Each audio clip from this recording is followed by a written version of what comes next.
मलाही वाटत नाही का आता अनेक जण म्हणत होते की दादा मागच्या वेळेस काहींनी जाहीरनाम्या कर्जमाफी जाहीर केलेली आहे। आज तारीख आहे 28। मी या कार्यक्रमाच्या निमित्तानं महाराष्ट्रातल्या जनतेला स्पष्ट सांगतो, 31 तारखेच्या आत आपापले पैसे भरा पीक कर्जाचे। त्याच्यामध्ये जे काही सांगितलेलं होतं ते प्रत्यक्षात कृतीमध्ये येत नाही। कारण 7,20,000 कोटीचा 20,000 नाही 7,20,000 कोटीचा अर्थसंकल्प सादर करत असताना जवळपास थोडे कमी 65,000 कोटी रुपये 3, 5, 7.5 वीज माफी म्हणजे तुम्हाला माफ आहे, पण तुमच्या आम्ही महावितरणला भरतोय। आम्ही म्हणजे कोण? सरकार। आणि माझ्या लाडक्या बहिणी त्यांच्या 1,500 प्रमाणे त्यांना 45,000 कोटीची तरतूद करावी लागलेली आहे। ही गोष्ट ध्यानामध्ये घेतली पाहिजे। आणि बाकीचे पण कामं 3.5 लाख कोटी रुपये मला राज्याचे पगार अधिकाऱ्यांचे कर्मचाऱ्यांचे सगळ्या स्टाफचे आणि त्याच्यामध्ये पेन्शन जे रिटायर झाले त्यांचं आणि घेतलेल्या कर्जाचं व्याज याला लागतात 3.5 लाख कोटी आणि हे 65,000 म्हणजे 4.25 थोडे कमी 4.25 4,15,000 कोटी तर ह्याच्यातच गेले। मला शाळा त्याला पुस्तकं वह्या त्यांना युनिफॉर्म त्यांचे हॉस्टेल त्यांचा बाकीचा खर्च इतर अनेक प्रकारचे खर्च असतात। तुमचे रस्ते लाईट पाणी मूलभूत गरजा ह्या सगळ्या आपल्याला या निमित्तानं द्यावे लागतात। ही पण बाब आपण सगळ्यांनी लक्षामध्ये घ्या। मला काल मी कोल्हापूरला होतो, तिथेही मला मुश्रीफ साहेबांनी सांगितलं अहो लवकर सांगा, लोक पैसे भरनात वाट बघत बसले। आणि त्याच्यामुळं परिस्थितीनुरूप आम्ही पुढचे त्या ठिकाणी परिस्थिती नाही। त्याच्यामुळे या वर्षी पण पुढच्या वर्षी पण घेतलेल्या पीक कर्जाचे पैसे भरा।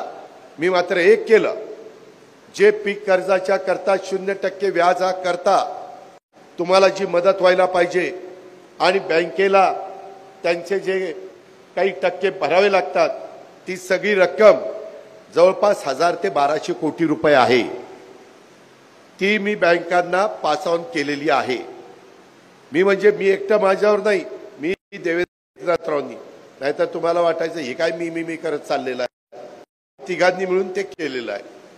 आता हे सगळं करत असताना ज्यांचं पैसे परवा आम्ही क्लिअर केलेले आहेत, दुधावाल्यांना जो तुम्ही घातलेल्या दुधाबद्दल राज्य सरकार तुम्हाला जे अनुदान देतंय ते पण बहुतेकांच्याकडे जमा झालेलं असेल। जमा झालेलं नसेल, चेअरमन कुठे गेले? जमा झाले हा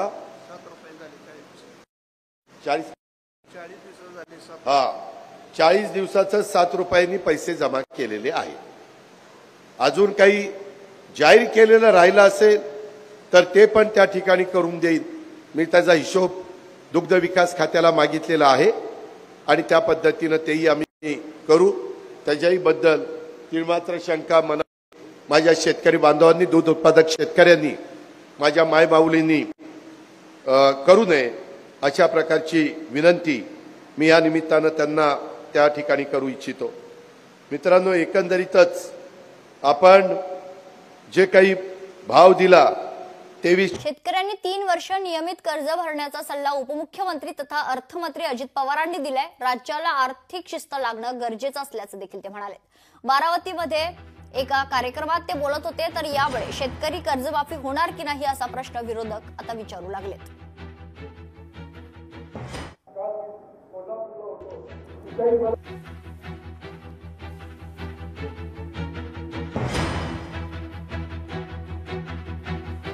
सरकारची स्थिती आर्थिक अत्यंत वाईट आहे। राज्य हे आता डबघाईस आलेलं आहे।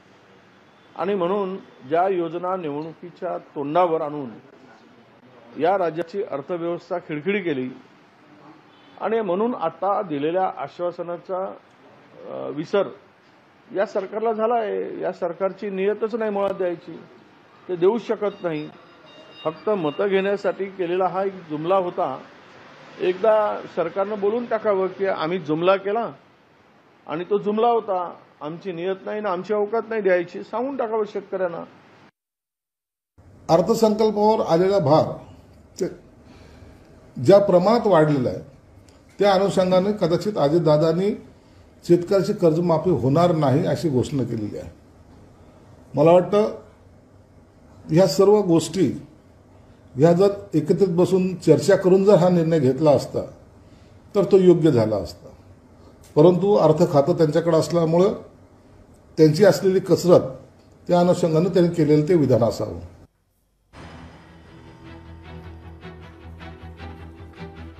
शेतकऱ्यांची परिस्थिती पाहून नव्हे, त्यांना निवडणुकीचा हंगाम पाहून जमलं तर कर्जमाफी करायची आहे. शेतकऱ्यांचं कर्ज माफ करण्याची ऐपत राज्य सरकारमध्ये नव्हती, तर निवडणुकीमध्ये मतं मागण्यासाठी त्यावेळी अंथरूण पाहून आश्वासनं द्यावी असं उपमुख्यमंत्री, मुख्यमंत्री आणि त्यांच्या सत्ताधारी पक्षाच्या नेत्यांना त्यावेळी का वाटलं नाही, असा रोकडा सवाल या पार्श्वभूमीवर मला करायचा आहे.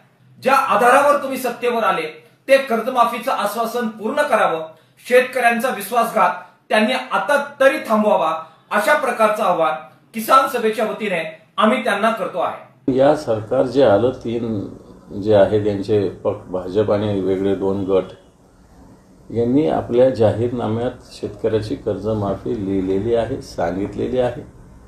आणि म्हणून या कारणाने बऱ्याच शेतकऱ्यांनी मागच्या काळात कर्जफेड केलेली नाही, बँकांची देणी वाढलेली आहे, आता व्याज वाढेल. आणि या सगळ्या यांनी शेतकऱ्यावर पण कर्जाचा डोंगर आणि राज्याच्या डोक्यावर कर्जाचा डोंगर, या दोन्ही अँगलने होत असताना कर्जमाफी ही आवश्यक आहे, कर्जमुक्ती, आणि ती जर नाही केली तर मला असं वाटतं शेतकऱ्यांची मोठी प्रतारणा ठरेल.